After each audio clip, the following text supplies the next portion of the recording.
Technophile Studios. Today we're switching it up a little bit. We're going to be playing a tabletop game called Numenera with our good friend Rob Wieland. He is an author of Girls High Stat, which was just recently successfully kickstarted. It's a great comic that's coming out. You should check it out once it's published. He's also an author for Geek and Sundry and is a game designer for such games like the Star Wars RPG, Firefly, Pugmire, and Shadowrun. He's also a professional nerd of all types and a very good friend of the Button Mash Bash crew, and we're so pleased to have him here today. Oh, well, thanks, V. So we are playing Numenera today. Numenera is written and published by Monty Cook Games. It is a game of science fantasy that the elevator pitch that I like to use for it is D&D set 1 billion years in the future. This game is the ultimate expression of sufficiently advanced technology is indistinguishable from magic. The most important part of any role-playing game are the characters that the people play at the table. There are 3 different types of characters in this game. Each one of the podcasters is playing a different type of character, so we're going to kind of go around and introduce them, starting with V, who is playing our strong glaive. Yes, I am Mumbles. Her real name is it's inaudible, not due to pronunciation, but due to enunciation, because she is a tongue-tied glaive who defends the weak. Now, every character also starts with a connection to another character. A lot of tabletop RPGs spend time in that sort of, well, you all meet at a tavern, and then you have to spend 2 or 3 sessions of, well, I don't know this guy, but we're hanging out because we're all main characters, obviously, so we need to justify it. We're going to kind of skip ahead and jump to why you're connected to one of these characters. So, which connection did you choose, and who are you using it with? I chose Christos, and I chose the connection of I failed to protect this character at some point in the past, and I feel compelled to make up for it. How did you fail to protect him? He was being bullied on the street. He was getting picked on by a few ruffians outside, and they were threatening him with physical harm, and I just could not get there fast enough. Why do you think that your character was being picked on? Having the ability to see so many sights, he doesn't really understand like some social interactions as normal. Let's have you introduce your character, Christos. My character is Halloween, Hollow for short. They're just on a weird, different level at times. They're just kind of constantly tripping. Yeah. Well, now the character talks about how you have to choose a media, I guess, for lack of a better term, of pills or goggles or something like that. What is your media to perceive? My media. They are lenses, much like they live. Oh, okay. Oh, like sunglasses? Yeah. Yeah. All right. So tell us which connection you picked and whom you picked to make that connection. Mike's character, I believe his name is Tingle Tangle. Tingle Tangle. We became fast friends because I'm usually under-equipped to deal with certain dangers, and he happens to be... I could only explain it as a bit of a fireman. So, Mike, if you want to tell us about your character. I say I'm a man of the mind over here. My name is Bob, short for Bobraham, but everyone just calls me Tingle Tangle. And I am a mad nano who bears a halo of fire. That's pretty sick. I'm super knowledgeable about stuff, but now I'm kind of insane. And also on fire most of the time. Most of the time? When are you not on fire? It apparently can kind of come and go at will. And my connection, I will say here, is to Christos. Over the course of our adventures, it has become a thing that my fire does not harm him specifically. So now that we've introduced the characters, these guys are going to be accomplishing things that are interesting and full of risk. And they're going to be spending resources out of 3 pools to try to modify the dice rolls. That's why we have the poker chips set up here. So let's begin our session in a little bit of civilization. Scattered throughout the Ninth World are small towns and cities and fiefdoms that have sprung up around weird bits and pieces of large Numenera that have existed on the landscape.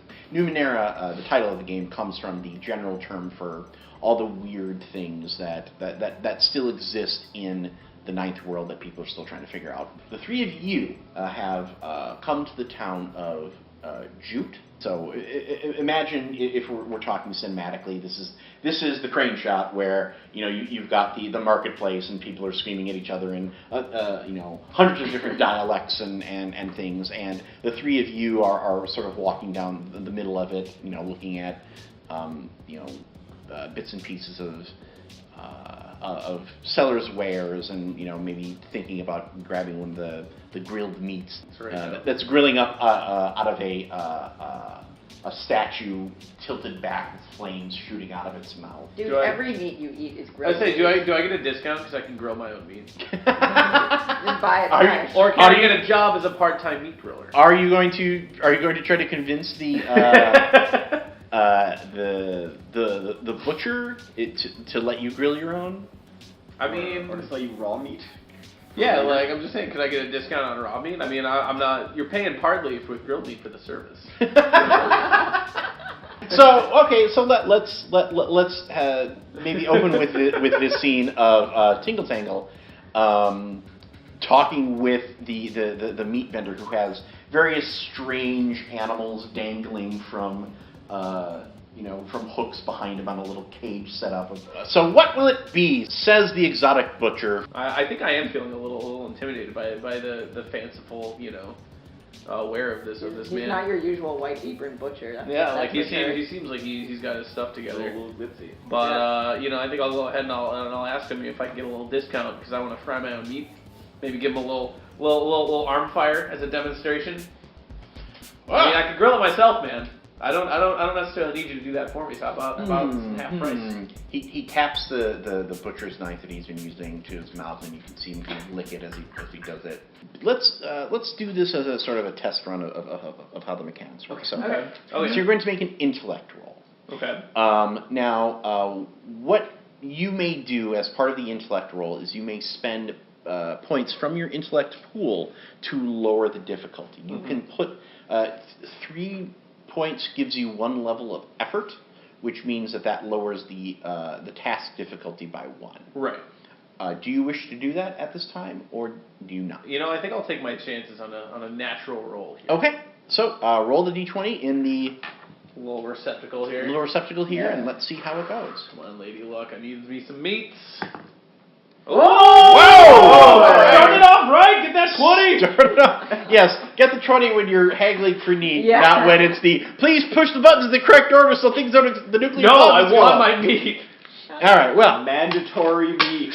this was a level 2 difficulty task, which means that each of these so the task difficulty is multiplied by 3, and that's the number that you have to beat on the roll. In this case, that would be a 6. In addition to that, you get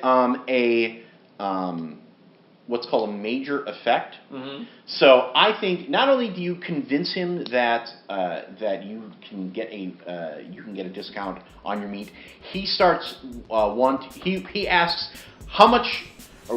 He excitedly starts asking you. So wait. So you're just on fire. That's it, right? Yeah. You just burn. I do. What? How much would I pay you to cook my meats for me? Ooh, I don't know. I got some adventuring to do. I don't know how long I can stick around roasting your meats. Even if one day I can package them and I can sell them, I will. We can come to some kind of agreement. Yes, of course.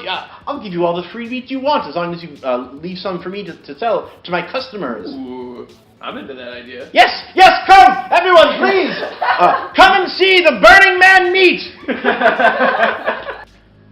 The crowd disperses and a strange hush falls over it, because Walking through the center of the marketplace are 4 robed individuals in tattered yellow robes that go down to their knees, with their hands stuck inside the big kimono-style sleeves.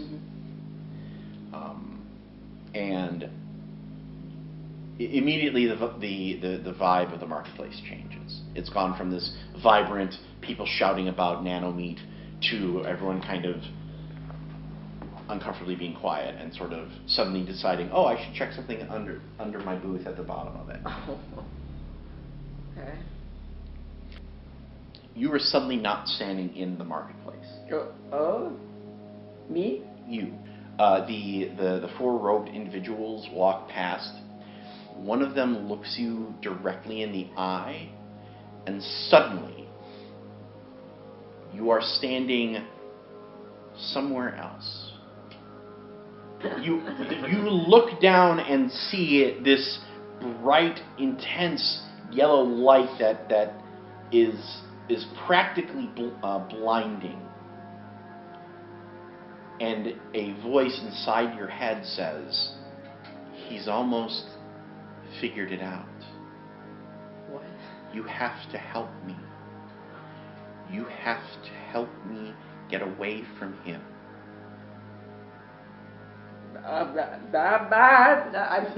Who? I try to say who. You have to help me get away from the leader. Beware the angel of steel. Who are you? And you're back in the marketplace, which has started to... The golden robed people have gone. You're back in the marketplace.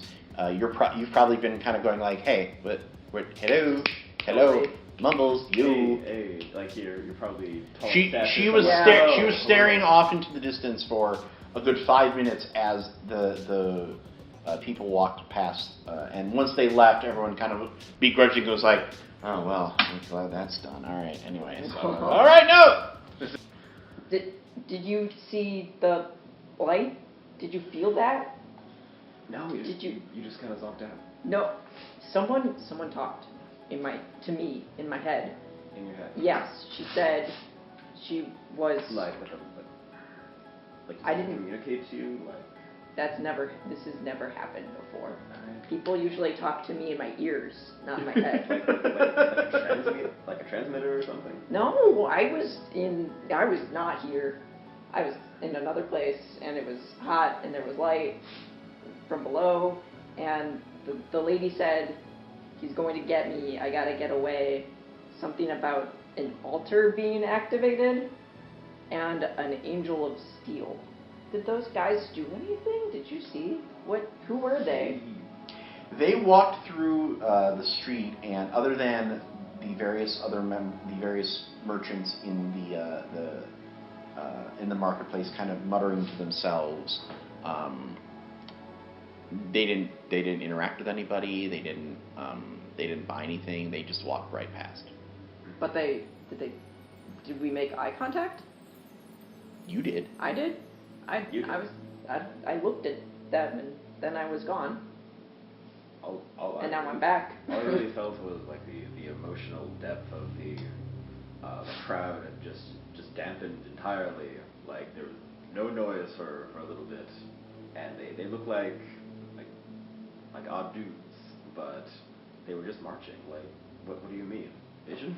Hey, you guys talking about the Angel of Steel? He says, dripping with meat juice. Yeah, licking his own biceps.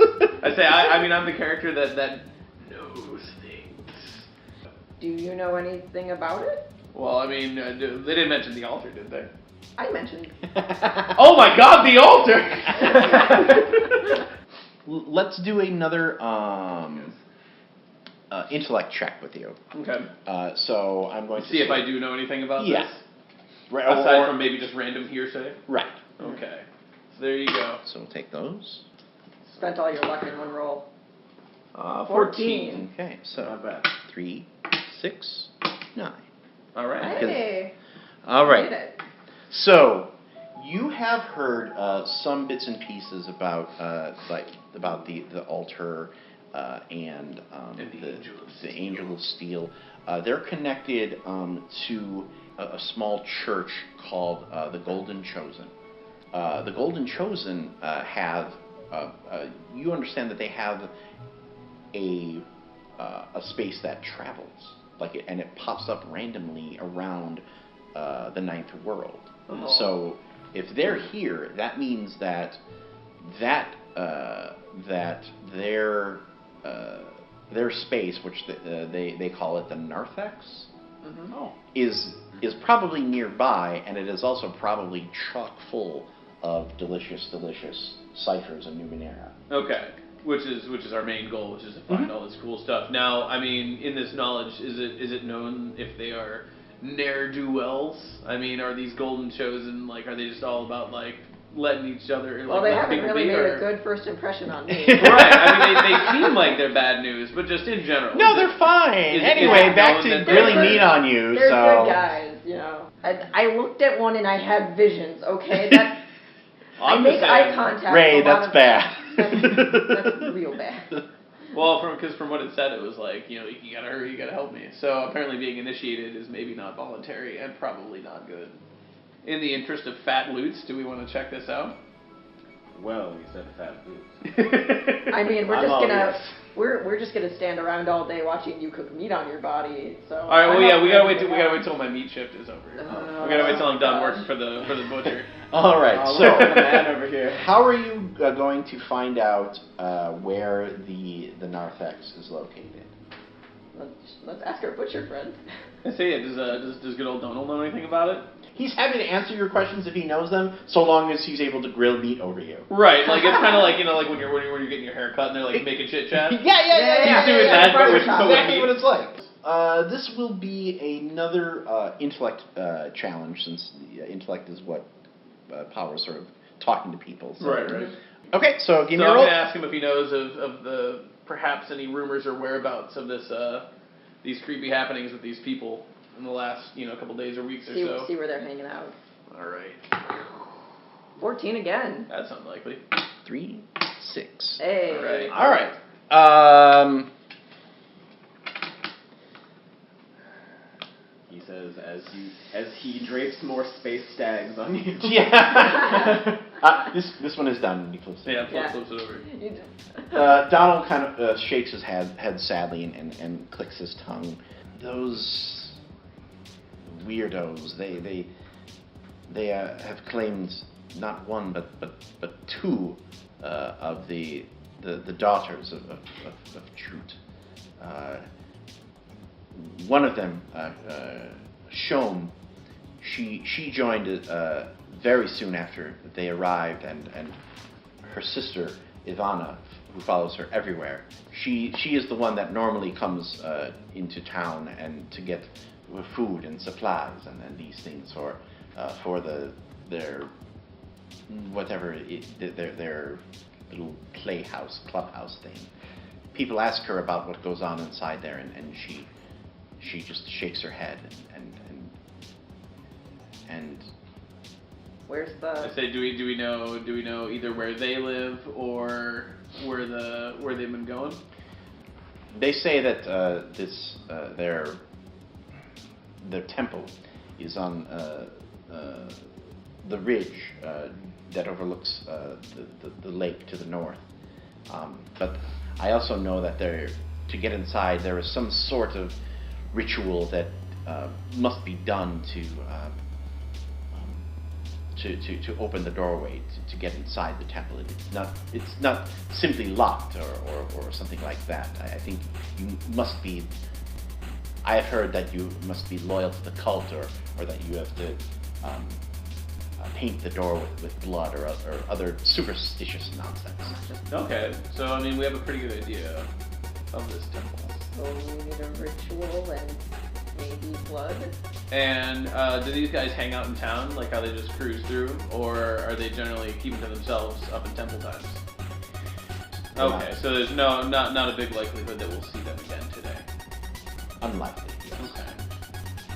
Let's say a private moment with my friends here in this Oh, Yes, of course. He Yeah. starts scraping fish light, you know.